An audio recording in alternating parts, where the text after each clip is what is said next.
आज मी बनवणार आहे हरभऱ्याची भाजी। तर ही हरभऱ्याच्या पाल्याची भाजी आहे। तर हे छान असं बारीक करून घेतलेले आहे सुकून आणि यामध्ये बेसन पीठ किंवा ज्वारीचं थोडंसं पीठ टाकून घ्यायचं आणि लाल चटणी टाकायची। लाल चटणी आवडत असेल तर मी माझ्याकडे हिरव्या मिरच्या खूप साऱ्या आहेत त्यामुळे हिरवी मिरची करणार आहे। लसूण असं आहे ना आबडदोबडच कुटून घ्यायचं आहे। खूप भाजून घेतलेले आहे। हरभऱ्याची डाळ भिजत टाकलेली आहे, टाकून घेते।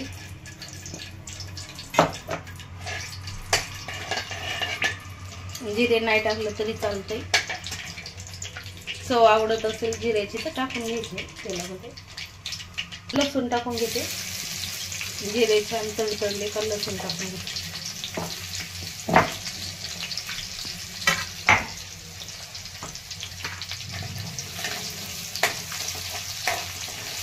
लसूण थोडासा जास्त टाकायचा म्हणजे छान चव येते भाजी।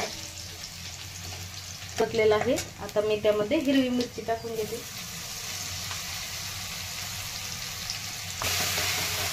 हिरवी मिरची छान परतून घ्यायची।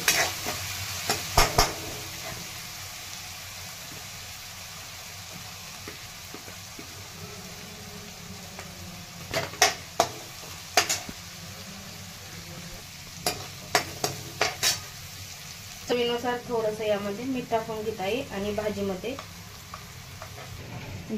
टाकून घेतलेलं आहे। डाळ टाकून घेते।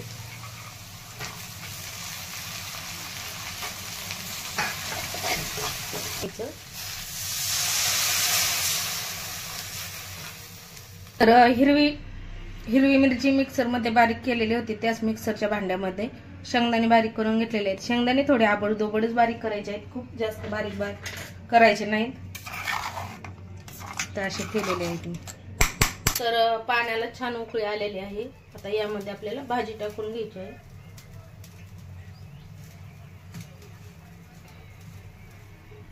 ही भाजी टाकून घ्यायची आहे।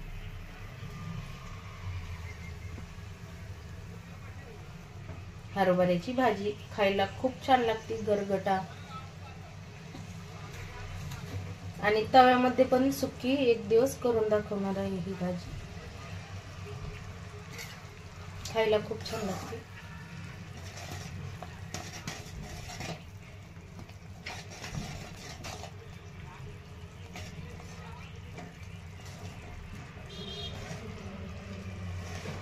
नुसार मीठ पण टाकलेलं आहे। आता यामध्ये शेंगदाण्याचा कूट टाकत आहे।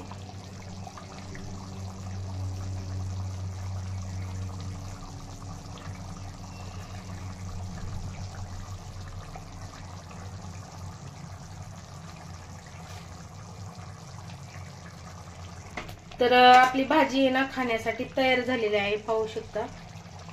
थोडीशी मी घट्टच केलेली आहे।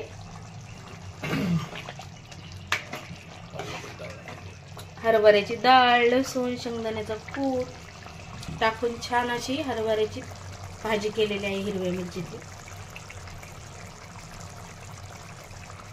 खायला हरभऱ्याची भाजी आवडली असेल तर लाईक करा, सबस्क्राईब करा। लाल चटणी पण टाकू शकता यामध्ये, लाल चटणीची पण छान होती।